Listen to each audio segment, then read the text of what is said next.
Multiply with reducing. Quincy has attended 4 of the 10 of her sessions for physical therapy due to the stroke.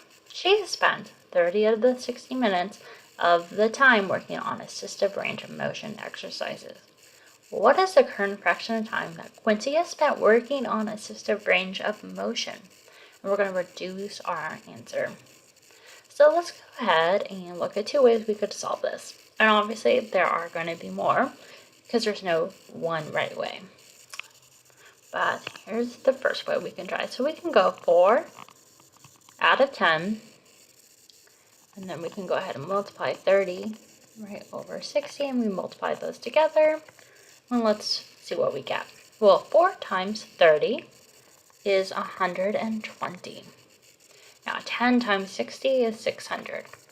Now always feel free to go ahead and do it like on the side like this if you're not sure. Right?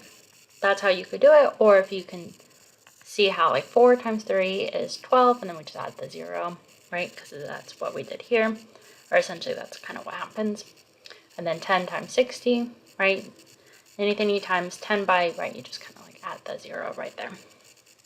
So now let's go ahead and now reduce this. So if we're going to reduce, we're going to go ahead and notice that it ends in a 0 and another 0. So we can actually just say divide by 10 on both the top and bottom.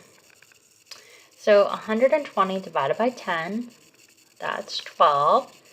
600 divided by 10, well, that's 60. And then let's keep dividing because we still have 12 and 60. So we can divide by 2 on the top and bottom, right? And then 12 divided by 2 is 6, and then 60 divided by 2 is 30. Once again, we can divide by 2. So we get, 3 on the top, and then we get 15 on the bottom. But 3 out of 15 is still not reduced, right? We can divide this further. So we can divide by 3 on the top and bottom, and we get 1 over 5. And that would be our reduced fraction. So 1/5 of our time is spent on assistive range of motion. Now let's look at another way we could have solved this, right? So if we have 4 over 10 times 30 over 60, we can notice that we can go ahead and reduce, and we can cross out across from each other. So this 10 is 30. Well, 10 divided by 10 is 1.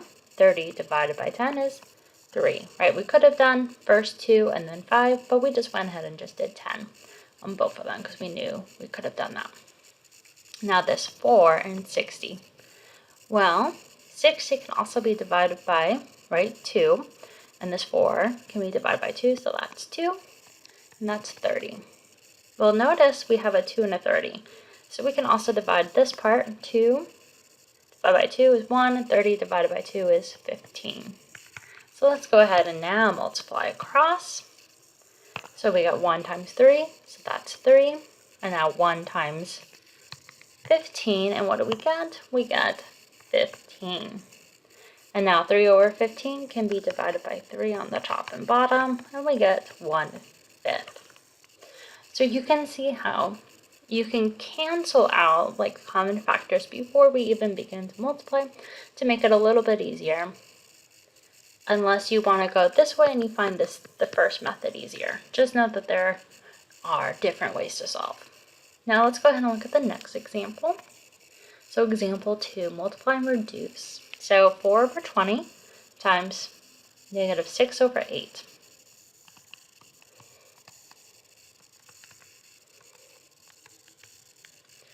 Well, we have 4 and 8, so let's go ahead and cancel out the 4. So 4 divided by 4 is 1, 8 divided by 4 is 2. Now 20 and 6. Well, 20 divided by 2 is 10. 6 divided by 2 is 3. So now we can go ahead and multiply what's on the top, and then we multiply what's just on the bottom, right? So 1 times 3, that's 3. 10 times 2 is 20. So remember, we're only multiplying what's on the top together, and we multiply what's on the bottom together. And then we make sure it's a reduced fraction.